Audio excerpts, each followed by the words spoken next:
A mother dog asks the police for help. What they discover will break your heart. What would make a tired police officer who has lost faith in people turn off his route and follow an ordinary stray dog into an abandoned forest? Senior Sergeant Alexei Miller has not yet asked himself this question.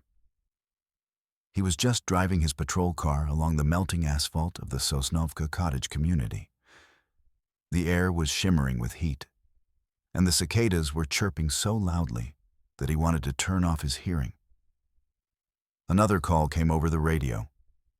A garden gnome had been stolen, the third one this week. Miller rubbed his nose wearily. This was his new reality. After the shootouts in Moscow, after the death of his partner, after sleepless nights, garden gnomes. Perhaps it was a cruel twist of fate. He was about to respond to the dispatcher when she jumped out onto the road, right in front of the hood. A dog, a golden retriever, dirty and skinny, but the breed was unmistakable. She froze for a second, and their eyes met. Miller expected anything, that she would run away, start barking or whining for food. But the dog did something else.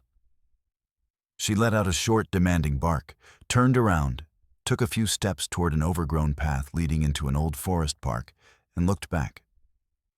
Her gaze was meaningful. She wasn't asking, she was demanding. Before we continue, let us know what city you are from. We are interested in knowing where our videos are being watched. Don't forget to subscribe to the channel and leave your rating. This motivates us to make new and interesting videos. Well, let's get started. Miller stopped the car. According to the instructions, he was supposed to call animal control. A stray animal on the road. It was simple and straightforward. He reached for the radio, but the dog, as if reading his mind, barked again briefly. There was no aggression in the sound, only desperate persistence. It took another step toward the forest and turned back, keeping its eyes on him. There was something in its gaze that made him lower his hand, something that pierced through the thick layer of his cynicism and fatigue. It wasn't just a request, it was a challenge. Against all logic, against all instructions, he turned off the engine. The hot air instantly rushed into the car.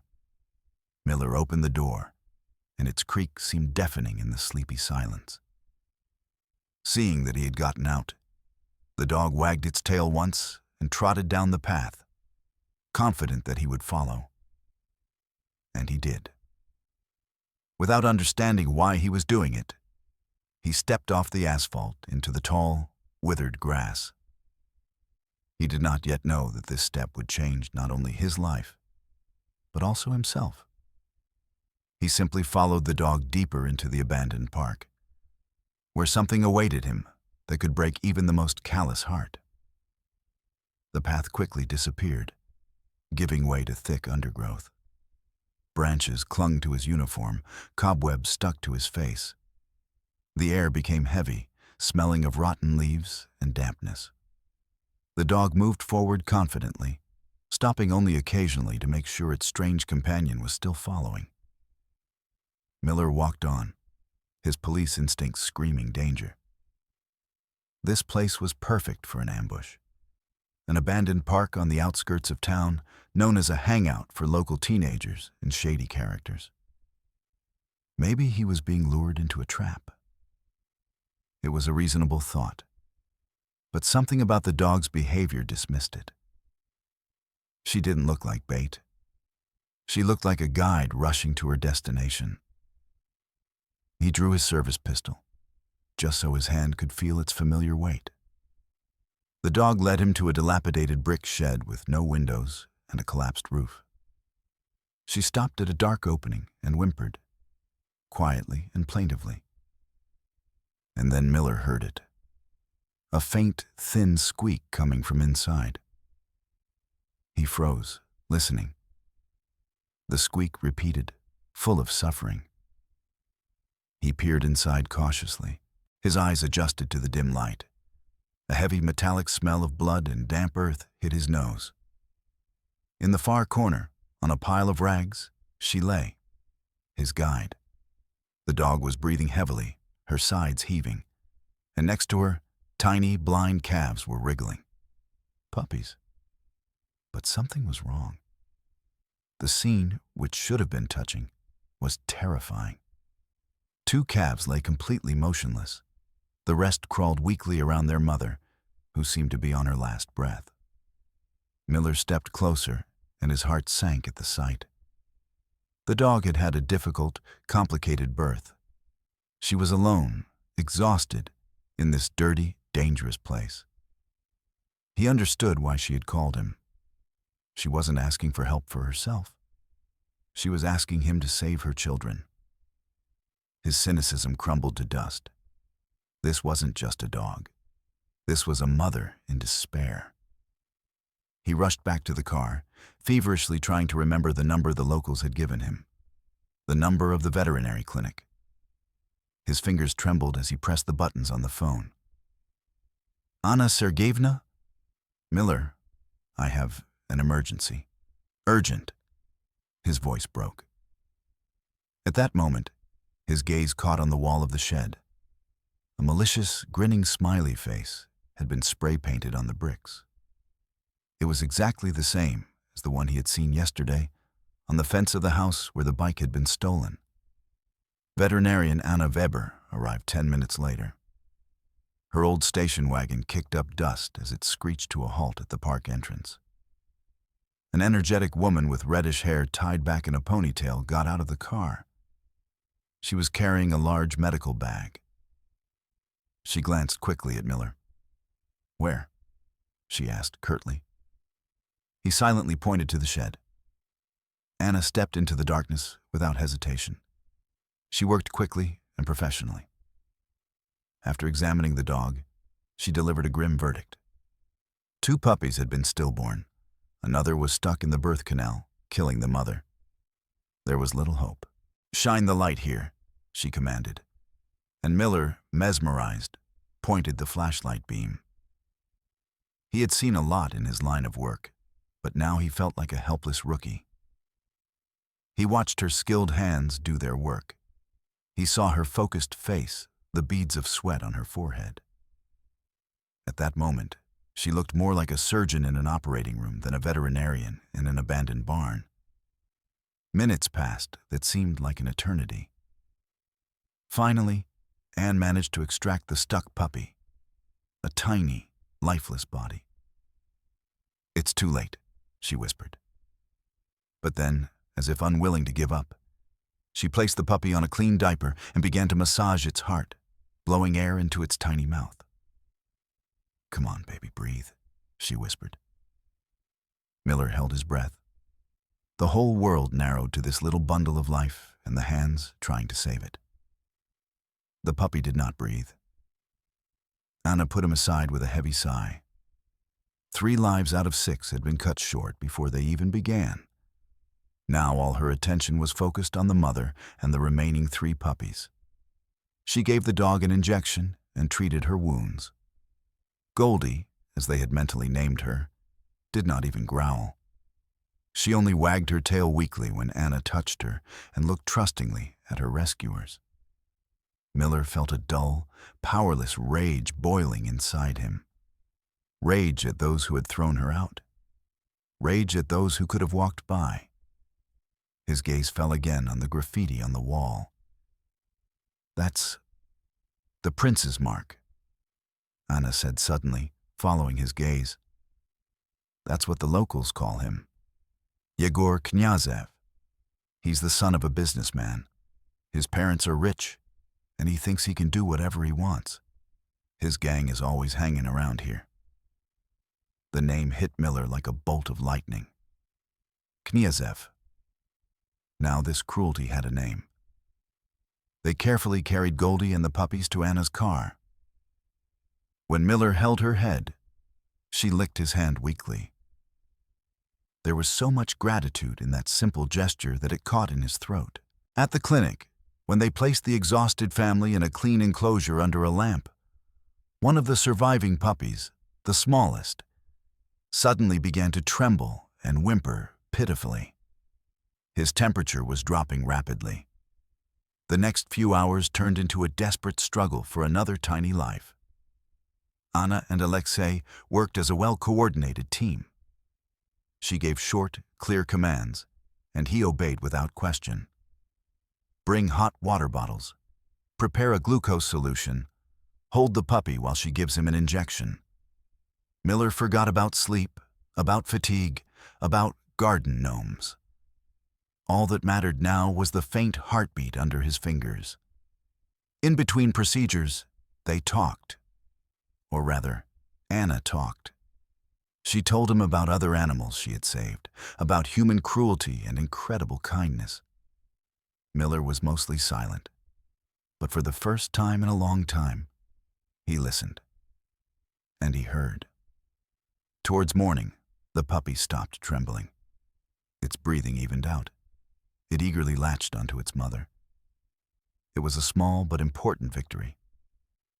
Miller, who had not slept all night, felt a strange surge of strength. He did not go home, but to the department.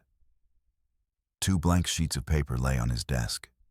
He began to write a statement requesting the opening of a case of animal cruelty, and a report on the start of an investigation into a series of thefts and acts of vandalism linked by the same symbol, a smirking, smiley face. Now it was his personal case. He looked at the photo of the graffiti on his phone. The prince, then, he muttered. At that moment, the duty officer placed a new report on his desk. A nighttime burglary. From the mansion of that same businessman, Kniazev. An expensive Swiss watch was missing. But the strangest thing was something else. There were absolutely no signs of forced entry at the scene of the crime. Miller frowned. The theft of expensive watches from a well-guarded house was not the work of teenagers stealing garden tools. This was the work of a professional, but the coincidence was too suspicious. He got into his car and drove to the scene. The Kniazev mansion was striking in its luxury and tastelessness. He was met at the door by the owner of the house, an authoritative man with a heavy gaze who looked the senior sergeant up and down with ill-concealed contempt. Standing next to him was his son, Yegor, a 17-year-old boy with a trendy haircut and a cheeky grin. He lazily denied any involvement in the vandalism in the park, claiming that he had spent the entire previous evening at home preparing for exams. His father immediately confirmed his alibi. Miller asked permission to look around the boy's room. Yegor shrugged demonstratively. The room was in perfect order, too perfect for a teenager. Miller was about to leave when his gaze caught on one detail.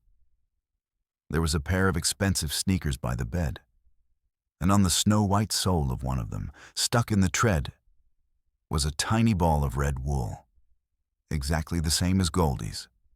Miller's heart skipped a beat. His alibi was crumbling. This guy had been there, in the shed. He was a witness, or an accomplice. Miller looked up at Yegor and saw him follow his gaze. The smirk on the boy's face faltered. At that very moment, his father, noticing the silent scene, took out his phone and dialed a number. "Hello, Colonel. Good afternoon. I have a sergeant here, Miller, who is taking too many liberties." Alexei realized that the game was on. Powerful administrative resources would now be brought to bear against him, and his career, already hanging by a thread, could end right here. The call to the colonel was made with demonstrative calm. Kniazev Sr. didn't even try to hide that he was solving the problem right here and now, over the head of some sergeant. He spoke politely, but every word was laced with steel. Miller stood there, feeling trapped. He couldn't seize the sneakers without a warrant. Any action he took now would be scrutinized. He silently took out his phone and, pretending to check the time, quickly took several pictures. The shoes, the wad of wool, Yegor's smug face. It wasn't evidence for the court, but it was a reminder for himself. A reminder that he was on the right track. "No more questions," Miller said coldly, turning away. "Not for now," he added as he reached the door. He could feel two pairs of eyes on his back, one full of icy rage, the other of cowardly hatred. He already knew that the call from headquarters would not be long in coming. But he did not expect it to happen so quickly. He had not even reached the department when his boss, Captain Fomin, called him in. Fomin was a man of retirement age, tired and wanting only one thing: peace and quiet in his district. He looked at Miller over his glasses. "Lesh, what are you looking for? Adventure? Colonel Suvorov just called me, personally. He wanted to know why my best employee was terrorizing the family of a respected man over some little punk." The words "best employee" sounded like mockery.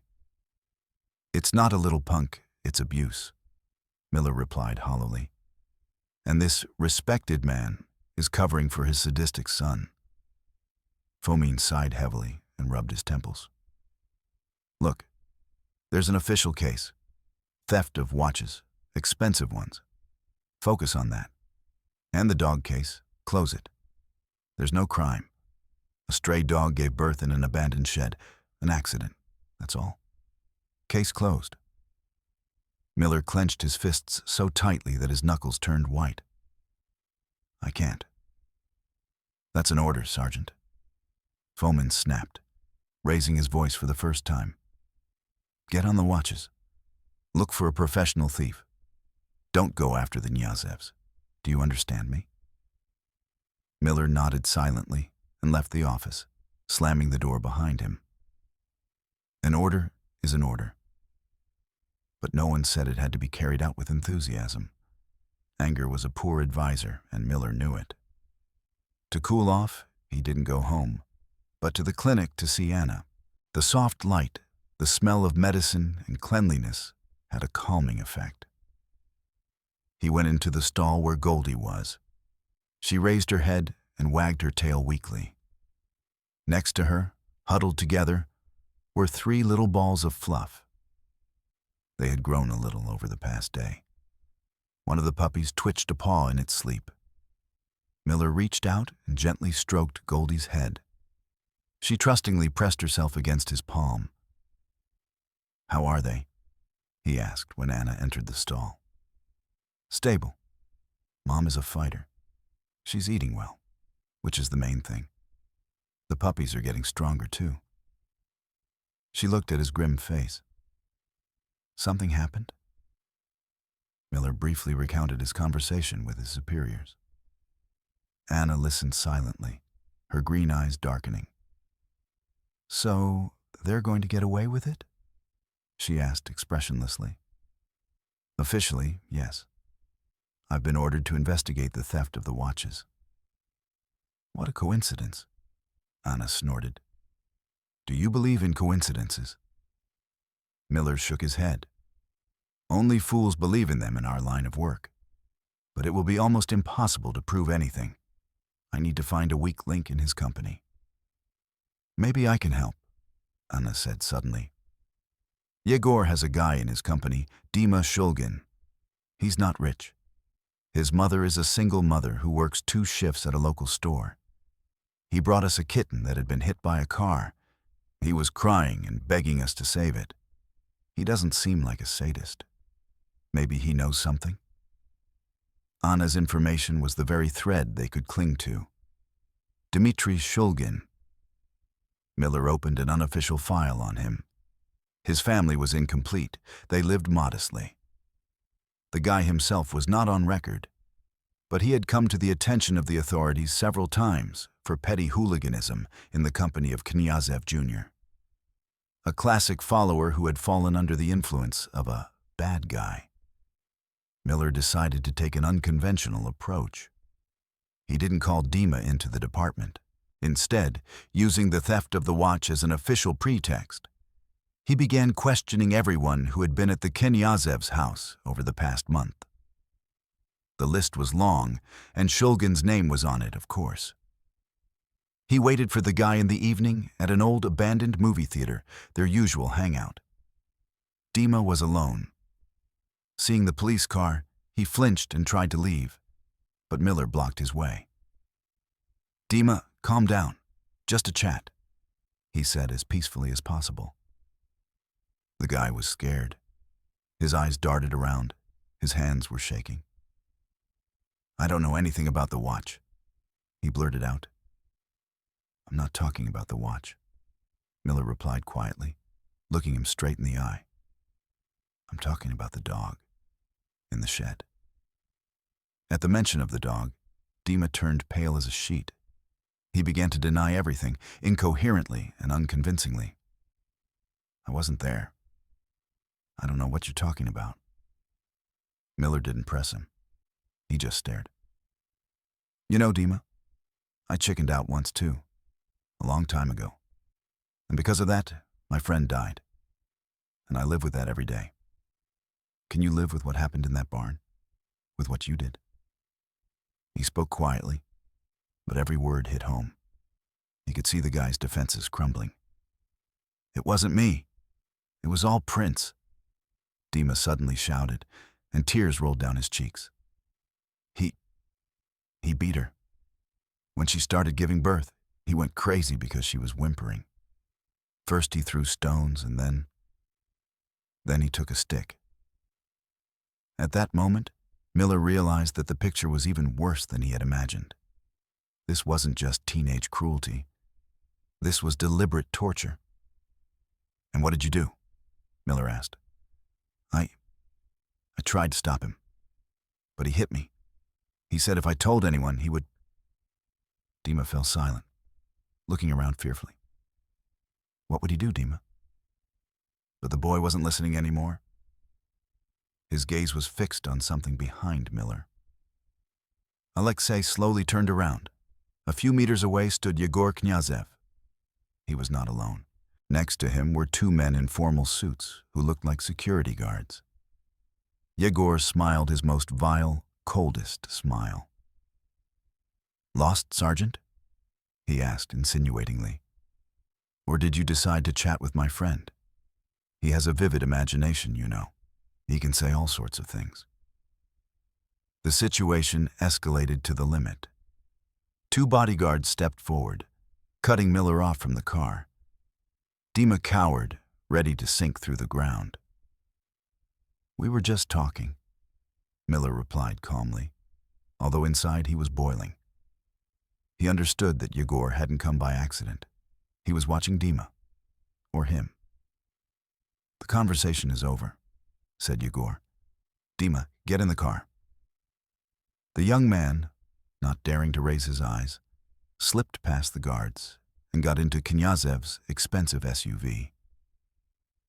"And you, Sergeant," Yegor continued, coming up close to him, "I strongly recommend that you forget the way to this neighborhood. My father gets very upset when he is disturbed over trifles.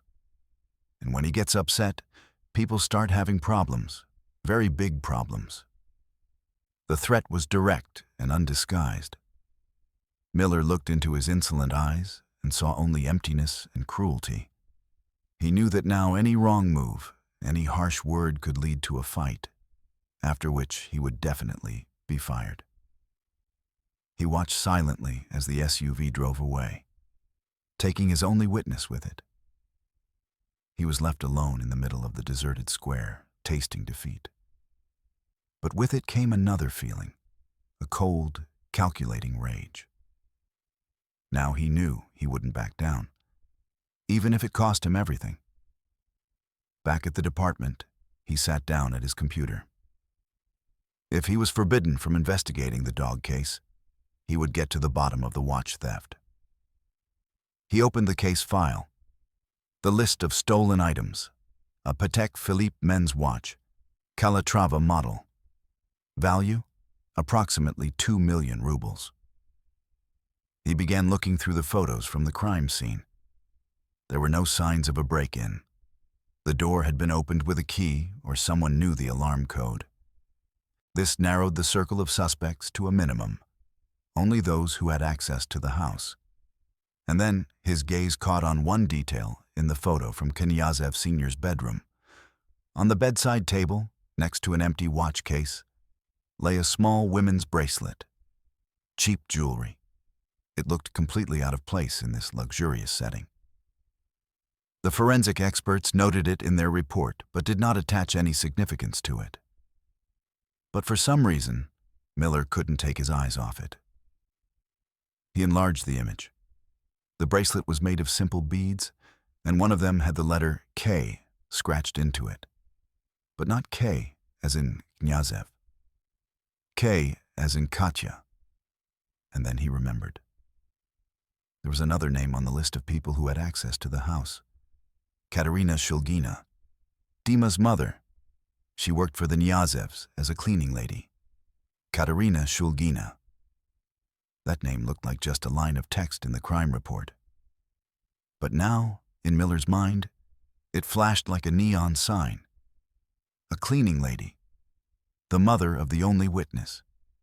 And her bracelet was at the crime scene where there was no other trace. It was too perfect to be true. A professional thief doesn't leave clues. And if they do, not like that.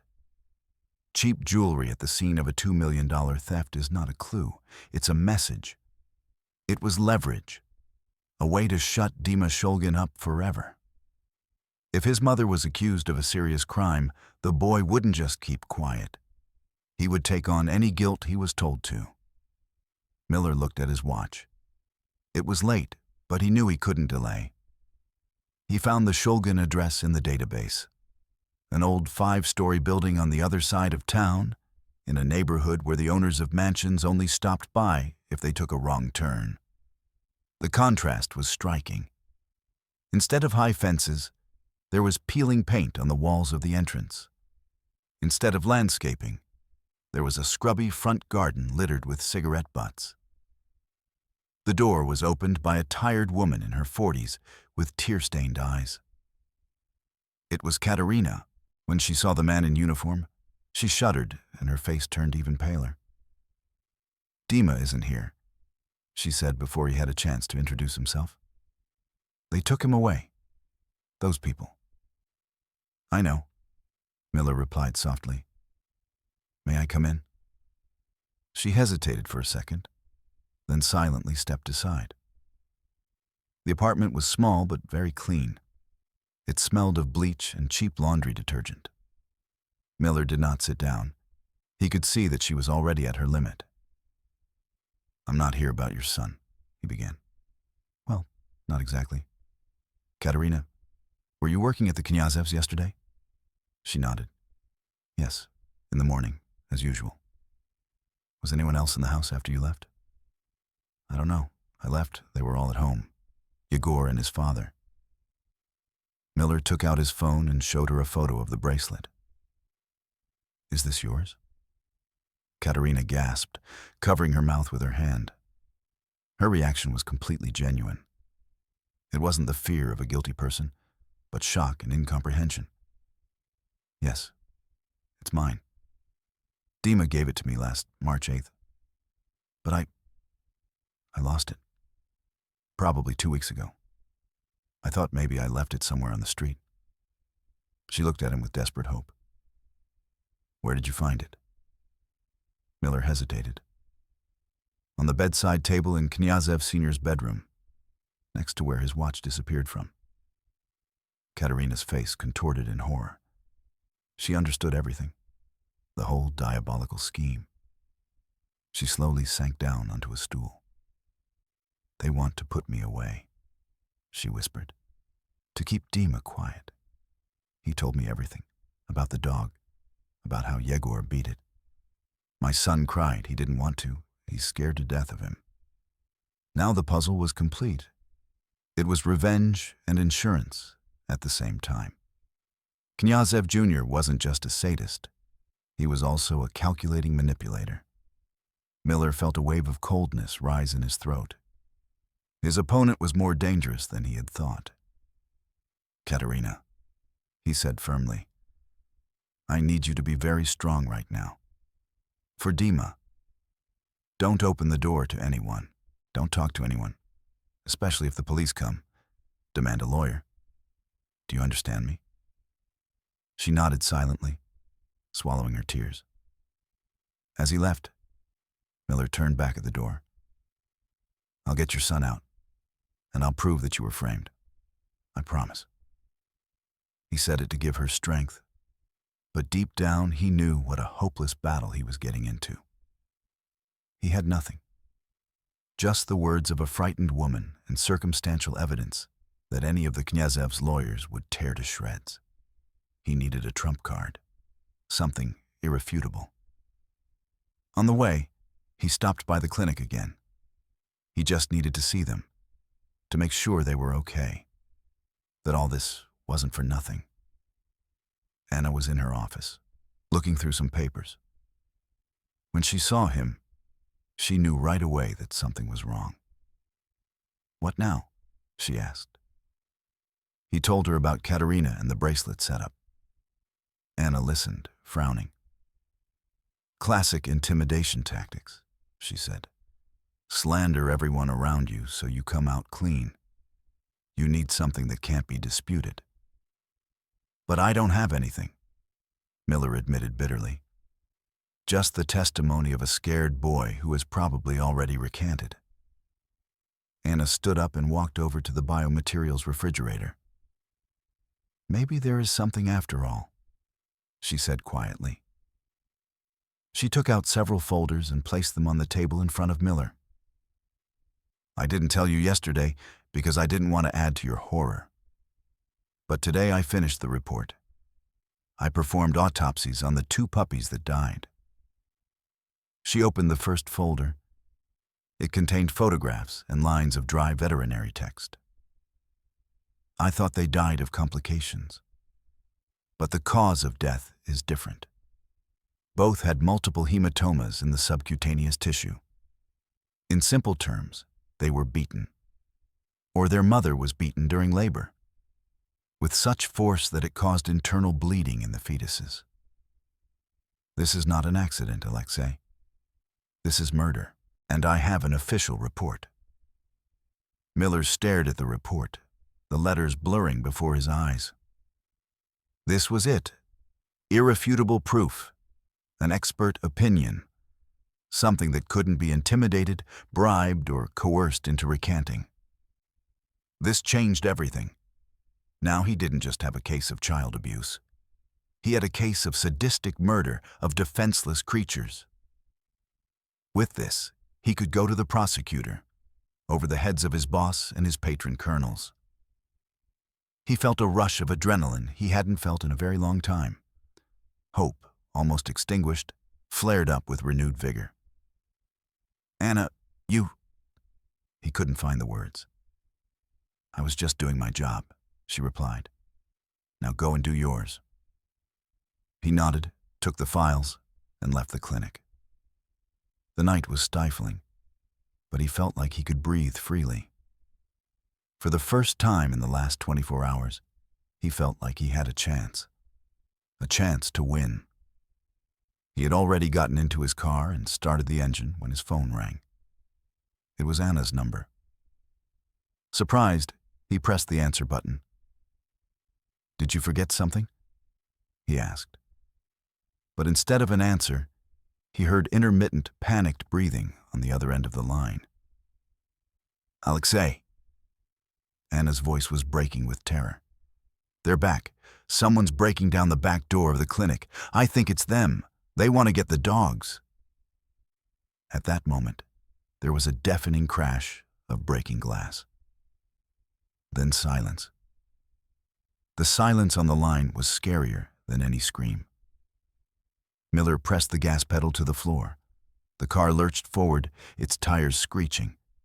The distance to the clinic, which he had just driven, now seemed endless. One thought raced through his mind. I won't make it. He sped through the night streets of the village, ignoring the traffic lights. The radio came to life, the dispatcher saying something about speeding. but Miller just ripped the tangent off and threw it on the seat. Every second counted. He imagined Anna, alone in the empty clinic, against those who were capable of anything. He imagined Goldie and her puppies, defenseless in their enclosure. Rage, cold and sharp as a shard of glass, gave him strength. He sped up to the clinic and slammed on the brakes. The back door had been kicked in. Shards of glass crunched under his feet. He grabbed his gun and burst inside. "Anna!" he shouted. Silence. He moved quickly, checking room after room. The reception area, the office, the operating room, everything was turned upside down. Scattered instruments, overturned furniture, devastation. But there was no blood. That gave him a glimmer of hope. He ran to the ward where the animals were kept. The door to Goldie's cage was wide open. The enclosure was empty. No dogs, no puppies. Miller felt a chill inside. Had they taken them away to destroy the evidence? To get rid of the living witnesses to their cruelty? At that moment, he heard a faint moan. The sound came from the storeroom where the feed was kept. He rushed there. Anna was lying on the floor, covered with bags of dog food. She was conscious, but her face was covered in blood. Her eyebrow was cut. They took them, she whispered, trying to get up. There were 2 of them. They were wearing masks. I tried to stop them. Miller helped her sit up. "Are you okay?" he asked, examining her. "Yes. My head is spinning. They just pushed me away. They were after the dogs. Alexei, they'll kill them." Her eyes were filled with terror. Miller helped her to her feet and led her out of the storeroom. He called the police and an ambulance, briefly reporting the attack on the veterinary clinic and the theft of animals. He knew this was Knyazev's doing. This was his agony. He realized that the examination would be a death sentence and decided to destroy the main piece of evidence, Goldie herself. While waiting for backup, Miller began to examine the scene. The attackers were amateurs. They had left traces. Dirty boot prints on the floor. One of them, while running away, had caught on a shelf and torn his jacket. A piece of dark fabric remained on the sharp corner. But he found the most important thing by the back door. A small, almost invisible, shiny object in the grass. A car key, with a key ring, inexpensive, plastic, with the logo of a cheap car wash. But on the back of the key ring were 2 letters scratched in DS, Dmitry Shulgin. Miller clenched the key in his hand. So Knyazov had forced Dima to take part in this. He had intimidated him, broken him, turned him into an accomplice. But the guy, apparently out of fear and haste, had made a fatal mistake. This key was their only lead. When the patrol arrived, Miller handed them everything he had found and briefly explained his version of events. The young patrol officers looked at him with suspicion, but they recorded everything. Miller knew that the official investigation would be long. He didn't have that kind of time. He had to find Goldie and her puppies now, before it was too late. He got into his car. Where could they have taken them? To the woods? To that abandoned park where it all began? It made sense. It was dark and deserted, the perfect place to get rid of evidence. He sped off. His heart was pounding in his chest. He didn't know what he would find. Maybe nothing. He left his car by the road and ran along the familiar path to the shed. He ran without feeling tired, driven by fear and adrenaline. As he approached the shed, he heard voices. 2. One was loud and commanding, belonging to Yegor. The other was broken and frightened, belonging to Dima. Miller slowed his pace, trying to move silently. He peered into the opening. By the light of his phone flashlight, he saw them. Yegor was holding a bag from which came a plaintive whimpering. Dima stood next to him, pale as death. "Hurry up! What are you waiting for?" Yegor hissed. "Just throw them in the hole and let's get out of here." Miller saw a freshly dug shallow hole next to them, a grave. He found it difficult to breathe. "I can't," Dima stammered. "Yegor, they're alive." "They were alive," Knyazev barked. "In 5 minutes they'll be dead, and you're going to help me. Or your mother will be next in the pit. You don't want her to be put in jail for theft, do you?" That was the last straw. Miller couldn't wait any longer. He stepped out of the darkness into the circle of light cast by the lantern. "Now tell me everything from this point on, Knyazev," he said in an icy voice. The gun in his hand seemed like an extension of his will. Yegor dropped the bag in surprise. Dima screamed and recoiled. For a second there was silence, broken only by a quiet whimpering from the bag. Yegor was the first to recover. There was no fear on his face, only anger. "Ah, our hero, the dog catcher," he hissed. "Are you alone? How careless of you." He made a barely noticeable movement with his hand, and Miller realized that he might have a weapon in his pocket. "Don't move," he barked. "Hands behind your heads, both of you." Dima immediately obeyed, raising his trembling hands. But Yegor stood still, grinning. "What are you going to do, Sergeant? Shoot me? A minor? You know what will happen to you. My father will wipe you out, and I'll be out of here in an hour." He was telling the truth, and Miller knew it. He couldn't shoot, but he couldn't let him get away either. It was a stalemate. At that moment, a desperate, piercing scream came from the bag. It was followed by a growl, a hollow, furious growl full of maternal rage. The bag stirred, and Goldie's head appeared. She wasn't whimpering in fear. Her eyes were burning with fire.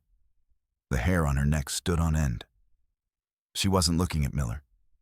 She was looking at her tormentor, at Yegor. And at that moment, something changed. Knyazev, who was afraid of neither the police nor the gun, recoiled from that gaze. For the first time, animal fear flashed in his eyes. Goldie, exhausted and tormented, gathered her last strength. She jumped out of the bag and, without making a sound, threw herself at Yegor. It wasn't a dog attack. It was a mother protecting her children. She grabbed his arm, the one holding the stick. Yegor screamed in pain and surprise. He tried to shake her off, hitting her with his other hand, but she held on with a death grip. This gave Miller the second he needed. He lunged forward, knocked something shiny out of Yegor's hand, a knife, and twisted his arms behind his back. At that moment, he heard the sound of cars approaching and sirens wailing in the background. It was the backup he had called to the clinic. They had tracked his location using the GPS tracker in the car. The game was over. Blue flashing lights cut silently through the darkness of the abandoned park. Yegor Knyazev, growling with pain and humiliation, was twisted around and led to the car. Handcuffs clicked around his wrists. Goldie only let go of his arm when Miller firmly commanded, "Fuck off." She was breathing heavily, but did not move away from the bag where her puppies were quietly fidgeting. Dima Shulgin stood with his head down, crying without shame. He didn't try to run away. For him, too, it was all over. Miller approached him. "You did the right thing by not running," he said quietly. The boy looked up at him, his eyes full of tears and relief. A long night began at the department. Knyazev's father arrived, along with expensive lawyers. They shouted, threatened, and demanded the immediate release of the innocent child. But this time everything was different. There were folders on the investigator's desk. Anna Weber's conclusion about the cause of the puppy's death. The testimony of Dima Shulgin, who, once he was safe, told everything in minute detail, from the first blow to the kidnapping plan. The car key found at the clinic, a piece of fabric from the jacket, and finally, the testimony of Miller himself and the police who arrived at the scene and caught Yegor red-handed. The case was ironclad. The news of the arrest of the local oligarch's son for cruelty to animals spread through the village in no time. The story got out. Local journalists, who used to be interested only in fairs and holidays, were now on duty at the police station. The public outcry was such that it was no longer possible to cover up the case. Colonel Suvorov did not call again. Captain Fomin had to personally apologize to Miller. He did so reluctantly, but Alexei saw something like respect in his eyes. The trial of Yegor Knyazev was quick. Given his minority, he received a suspended sentence. But more importantly, he was put on probation and sentenced to 100 hours of community service.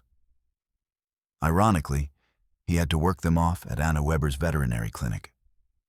For him, it was the worst punishment imaginable. Katerina Shulgina was, of course, completely acquitted, and a separate case was brought against Knyazev Sr. for attempting to falsify evidence. His business empire began to crumble. People do not forgive such things. 2 months passed. A cool autumn arrived. The village of Sosnovka went about its usual business, but something had changed imperceptibly. People became more attentive to each other and to those who were weaker. Miller left his house and whistled. A sturdy golden retriever puppy came running around the corner, wagging his tail happily. He was the smallest and weakest of the litter, whom he and Anna had nursed through that terrible night. Miller named him Partner. They went for a walk in that very park. Now it was no longer abandoned. The locals had cleared the paths and put up benches. Anna was walking toward them. Next to her, with her head held high, was a beautiful, well-groomed dog, Goldie. She saw Miller and ran up to him, nudging his hand with her wet nose. The three of them stood there, Alexei, Anna, and Goldie, watching Naparnik chase fallen leaves. Miller felt a sense of calm he hadn't felt in many years. He was no longer a broken cynic serving time.